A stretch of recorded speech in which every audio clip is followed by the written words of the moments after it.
خیبر پختونخوا میں وزیر اعلیٰ علی امین گنڈاپور کی حکومت کی جانب سے معدنی وسائل کے حوالے سے ایک مجوزہ قانون اسمبلی میں پیش کیے جانے کے بعد سے شدید تنقید کی زد میں ہے۔ مخالفین کا الزام ہے کہ اس قانون کا مقصد خیبر پختونخوا کے معدنی وسائل وفاق کے حوالے کرنا ہے۔ معدنی وسائل کا بل 4 اپریل کو خیبر پختونخوا اسمبلی میں پیش کیا گیا تھا، لیکن اپوزیشن کے علاوہ کچھ حکومتی اراکین کی جانب سے کی جانے والی مخالفت کی وجہ سے اسے ابھی تک منظور نہیں کروایا جا سکا۔ اس بل میں موجود زیادہ تر شقیں معدنیات ایکٹ 2017 کی ہیں، لیکن کچھ شقیں نئی بھی شامل کی گئی ہیں۔ تاہم یہ ترمیمی بل کے طور پر نہیں بلکہ ایک نئے بل کے طور پر اسمبلی میں پیش کیا گیا ہے۔ بل کے مخالفین کی جانب سے یہ الزام عائد کیا جا رہا ہے کہ گنڈاپور حکومت فوجی اسٹیبلشمنٹ کی ایما پر صوبائی وسائل کو وفاقی حکومت کے حوالے کرنے کی سازش کر رہی ہے۔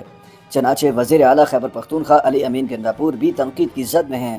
اور یہ الزام لگایا جا رہا ہے کہ وہ صوبے کے مفادات کے خلاف کام کر رہے ہیں۔ مجوزہ بل میں واضح طور پر شق نمبر 26 میں لکھا گیا ہے کہ صوبے میں کسی جگہ پر بھی معدنیات کے ذخائر کی مالک وفاقی حکومت ہوگی اور اسے ہر طریقے سے ان ذخائر کو استعمال کرنے کی اجازت ہوگی۔ مجوزہ قانون کے مطابق لیز ہولڈرز معدنیات کی کان کو استعمال کرنے کے حقدار ہوں گے، لیکن اس کی ملکیت کا دعویٰ نہیں کر سکیں گے۔ اس کے علاوہ کان کی زمین کے مالک کو لیز ہولڈر باقاعدہ رینٹ ادا کرے گا اور اس حوالے سے جائیداد کے مالک اور لیز ہولڈر کے مابین باقاعدہ معاہدہ طے کیا جائے گا۔ مجوزہ قانون کی شق نمبر 65 میں لکھا گیا ہے کہ اگر کوئی غیر ملکی کمپنی صوبے میں معدنیات کی لیز لینے میں دلچسپی رکھتی ہے تو اس کے ساتھ معاہدہ فیڈرل مائننگ ونگ اور منرل فیسیلیٹیشن اتھارٹی کی تجاویز پر کیا جائے گا،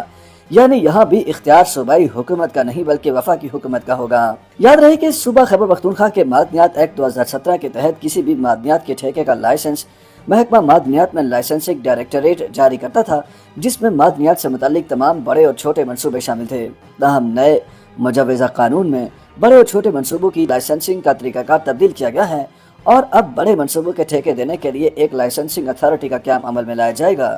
مجوزہ بل کی شق نمبر 5 کے مطابق اس اتھارٹی کے پاس بڑے مائننگ کے منصوبوں کی لیز دینے کا اختیار ہوگا اور فیصلہ اتھارٹی کی میٹنگ میں 2/3 اکثریت کی بنیاد پر کیا جائے گا۔ اس اتھارٹی کے اراکین میں محکمہ معدنیات کے director general, additional director general, chief inspector mines, chief commissioner mines labour welfare, محکمہ جنگلات کا نمائندہ، وزارت قانون کا نمائندہ، محکمہ ماحولیات کا نمائندہ، ڈائریکٹر ایکسپلوریشن، GIS آفیسر اور ڈائریکٹر لائسنسنگ شامل ہوں گے۔ اس اتھارٹی کے پاس یہ اختیار بھی ہوگا کہ وہ صوبے میں کسی بھی جگہ معدنیات کی نشاندہی کرے، اس کی قیمت لگائے اور اس کو نیلامی کے لیے پیش کرے۔ اس اتھارٹی کو مجوزہ بل میں یہ بھی اختیار دیا جا رہا ہے کہ وہ وفاقی حکومت کے محکمہ فیڈرل منرل ونگ کی تجاویز پر عمل درآمد کو یقینی بنائے۔ تاہم اس شق میں یہ واضح نہیں کیا گیا ہے کہ کس قسم کی تجاویز پر عمل درآمد یقینی بنایا جائے گا۔ اگر مجوزہ بل پاس ہو گیا تو یہ اتھارٹی تمام بڑے مائننگ منصوبوں کی لیز دینے کے لیے بااختیار ہوگی۔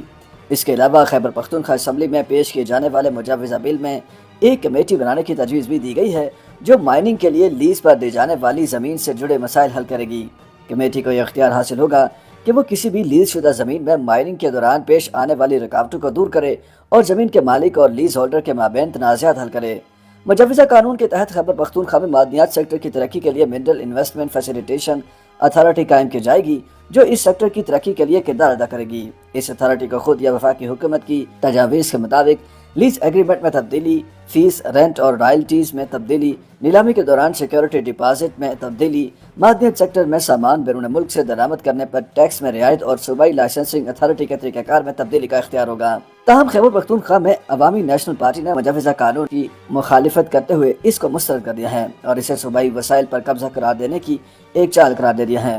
ANP کے صوبائی صدر میاں افتخار حسین نے بتایا کہ مجوزہ قانون نہ صرف آئین پاکستان کی 18ویں ترمیم کی صریحاً خلاف ورزی ہے بلکہ اس کے ذریعے خیبر پختونخوا کے معدنی وسائل پر وفاق اور غیر صوبائی اداروں کی بالادستی قائم کرنے کی کوشش کی جا رہی ہے، جو کہ ناقابل قبول ہے۔ انہوں نے کہا کہ ANP واضح کرتی ہے کہ پاکستان اور 18ویں آئینی ترمیم ایک دوسرے کے لیے لازم و ملزوم ہیں۔ اس ترمیم سے چھیڑ چھاڑ کسی بھی طور پر پاکستان کے مفاد میں نہیں۔ میاں افتخار حسین کے مطابق گنڈاپور حکومت اس متنازع قانون سازی میں اسٹیبلشمنٹ کی سہولت کار بننے کے علاوہ نئے NFC ایوارڈ کے اجرا میں تاخیر پر بھی خاموش ہے۔ میاں افتخار حسین نے کہا کہ یہ قانون چند طاقتور لوگوں کی جانب سے ذاتی مفادات کے لیے خیبر پختونخوا کے قدرتی وسائل پر صوبے کے اختیار کم کرنے کی کوشش ہے